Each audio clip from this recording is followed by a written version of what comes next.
അനിൽ അംബാനിയുടെ 40,000 കോടിയുടെ തട്ടിപ്പും എപ്സ്റ്റീന്റെ ബാങ്ക്രപ്സി പ്രൂഫ് പ്ലാൻ.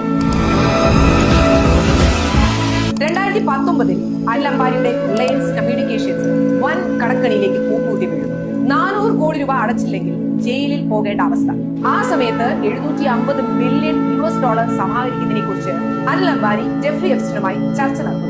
പണമിടപാട് നടത്തിയുടെ പ്രൂഫുകളില്ലെങ്കിലും എപ്സ്റ്റീൻ അംബാനിക്ക് ഒരു ബാങ്ക്രപ്സി പ്രൂഫ് പ്ലാൻ ചെയ്തു കൊടുക്കുന്നു. അതിങ്ങനെയാണ്: ആസ്തികളെല്ലാം ഷെൽ കമ്പനികളിലേക്ക് മാറ്റുക, സ്വയം പാപ്പരായി പ്രഖ്യാപിക്കുക, 5G ടവർ, സോളാർ പ്രോജക്ടുകൾ എന്നിവയുടെ പേരിൽ ബാങ്കുകളിൽ നിന്ന് വായ്പകൾ എടുക്കുക, ആ പണം പദ്ധതികൾക്ക് ഉപയോഗിക്കുന്നതിന് പകരം ഷെൽ കമ്പനികളിലേക്ക് മാറ്റി കടങ്ങൾ നൽകുക. ഇതിലാണ് അനിൽ അംബാനി നാട്ടുകാരെ മുഴുവൻ പറ്റിക്കുന്ന SBIയുടെ വ്യാജ ഡൊമെയിൻ നിർമ്മിക്കുന്നത്. സോളാർ പവർ പ്രോജക്ടുകൾക്കാണ് SBI.co.in എന്ന പേരിൽ സ്റ്റേറ്റ് ബാങ്ക് ഓഫ് ഇന്ത്യയുടേതിന് സമാനമായ വ്യാജ ഇമെയിൽ ഡൊമെയിനുകൾ സൃഷ്ടിച്ച് വ്യാജ ബാങ്ക് ഗ്യാരണ്ടികൾ നൽകിയതായി എൻഫോഴ്സ്മെന്റ് ഡയറക്ടേഴ്സ് കണ്ടെത്തിയിട്ടുണ്ട്. ഇതിൽ തന്നെ 17,000 കോടിയുടെ വായ്പാ തട്ടിപ്പാണ് അനിൽ അംബാനി നടത്തിയിരിക്കുന്നത്. വീണ്ടും നമുക്ക് എപ്സ്റ്റീൻ ഫയലിലേക്ക് വരാം. 2019 BJP വീണ്ടും അധികാരത്തിൽ വന്നപ്പോൾ അംബാനി വഴി മോദിജി വൈറ്റ് ഹൌസ് ചീഫ് സെക്രട്ടറിയുമായി കൂടിക്കാഴ്ച നടത്തണമെന്ന് എപ്സ്റ്റീൻ അംബാനിക്ക് എഴുതിയിരുന്നു. അംബാനി ഇതിന് സമ്മതം മൂടിയതോടെ മോഡീസ് ഓൺ ബോർഡ് എന്ന് എപ്സ്റ്റീൻ വൈറ്റ് ഹൌസിനെ അറിയിച്ചു. മോഡീസ് ഡൈ, അതായത് മോഡിയുടെ ആൾ തന്നെ കാണാൻ വന്നുവെന്നും വാഷിംഗ്ടണിൽ മോദിയുമായി ആരും സംസാരിക്കുന്നില്ലെന്ന് അദ്ദേഹം പരാതിപ്പെട്ടതായും എപ്സ്റ്റീൻ സ്റ്റീവ് ബാനന്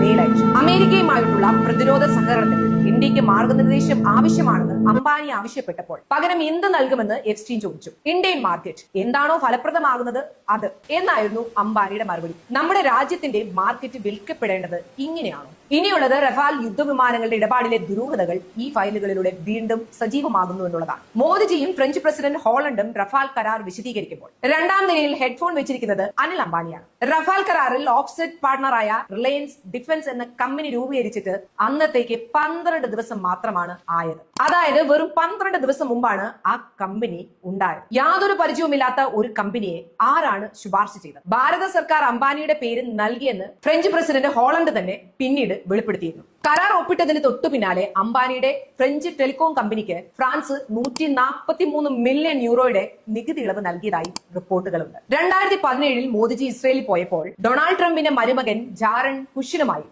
സ്ലീവ് ബാനനുമായും കൂടിക്കാഴ്ച നടത്താൻ എപ്സ്റ്റീൻ വഴിയാണ് അംബാനി ശ്രമിച്ചത്. മോദിജി ഇസ്രയേലിൽ പോയപ്പോൾ US പ്രസിഡന്റിനെ പ്രീതിപ്പെടുത്താൻ നടത്തിയ കാര്യങ്ങൾ ഫലം കണ്ടുവെന്ന് എപ്സ്റ്റീൻ അവിടെ എഴുതുന്നുണ്ട്. അംബാനി ഇന്ത്യയുടെ താക്കോൽ, അതായത് Ambani is key for India എന്ന എപ്സ്റ്റീന്റെ ഇമെയിൽ സന്ദേശം മാത്രം മതി അണിയറയിൽ നടന്ന കളികൾ മനസ്സിലാക്കാൻ. ഈ സംഭവവികാസങ്ങളൊക്കെ കാണുമ്പോൾ ഇത് വെറും ഒരു യാദൃശ്ചികമാണെന്ന് കരുതാൻ പ്രയാസമാണ്.